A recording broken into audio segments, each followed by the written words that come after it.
గురుగారు, మకర రాశి వారికి ఈ వారం ఎలా ఉండబోతోంది? మకర రాశి వారికి 4 గ్రహాలు దివ్యంగా యోగిస్తున్నాయమ్మా. గ్రహ బలంలో ఎటువంటి మార్పు లేదు. 6వ రాశిలో రవి బుధులు, 5లో గురువు, 3లో రాహువు. శుభప్రదమైన ఫలితాలు ఉద్యోగరీత్యా ఉంటాయి. ఎదురు చూస్తున్న పనుల్లో పురోగతి ఉంటుంది. ప్రారంభించిన పనులు పూర్తవుతాయి. ఉద్యోగంలో మంచి పేరు ప్రతిష్టలు పెరుగుతాయి.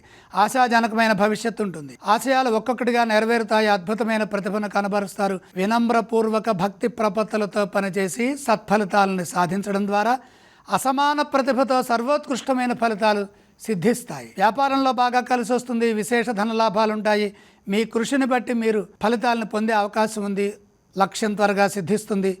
సమాజంలో గౌరవం పెరుగుతుంది. ఆదర్శవంతమైన జీవితం లభిస్తుంది. ఇప్పుడు తీసుకునే నిర్ణయాలను బట్టి సత్ఫలితాలుంటాయి. బంగారు భవిష్యత్తు ఏర్పడుతుంది. ఆర్థిక వ్యయం సూచితం కాబట్టి ఆర్థికంగా జాగ్రత్తగా ఉండాలి. పొరపాట్లు జరగకుండా నిర్ణయాలు తీసుకొని ధనాన్ని పొదుపుగా ఉపయోగించండి. భవిష్యత్ అవసరాలను దృష్టిలో పెట్టుకొని సంపాదన మార్గాన్ని పెంచుకునేందుకు అవసరమైన విజ్ఞానాన్ని సాధించాలి. ఈ రాశి వారు ఏ స్తోత్రాన్ని పఠిస్తే మంచిది? మకర రాశి వారికి చక్కని గ్రహయోగం ఉంది. దుర్గాంవారిని స్మరిస్తే సరిపోతుంది. మకర రాశి వారు ఏ ఆలయాన్ని సందర్శించాలి? చంద్రుడు 12లో ఉన్నాడు. చంచలత్వం లేకుండా దుర్గామాతని దర్శించండి. మకర రాశి వారు ఏ విధానం చేస్తే శుభప్రదం అంటారు? బియ్యం దానంగా సమర్పించండి.